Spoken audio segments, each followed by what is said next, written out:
Fatih babanıza sözünü yaptı sözünü. Şurada yıllarca Melek'ten haberleyim. Gül yemek eki yılda. Hasıl karşılar. Sakın güvenim var.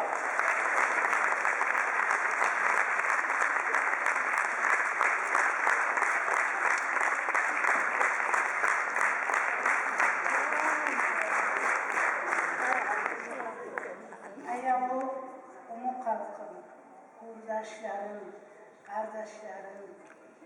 Bize hacet Suroşun parakki bize anayet koyar. Başı gayda artık gayda bir olmaysa.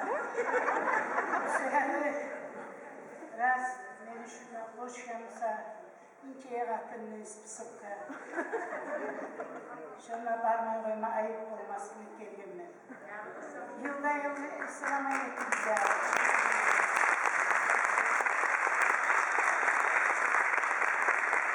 Bizim Mart'ta da Paris'e şuraya cihip gelme Allah nasip etsin.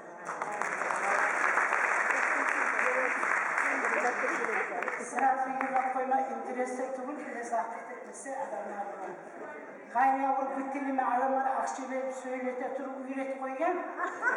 Bu sırada vermesi de akçeyi özümünü söyle koyuyor.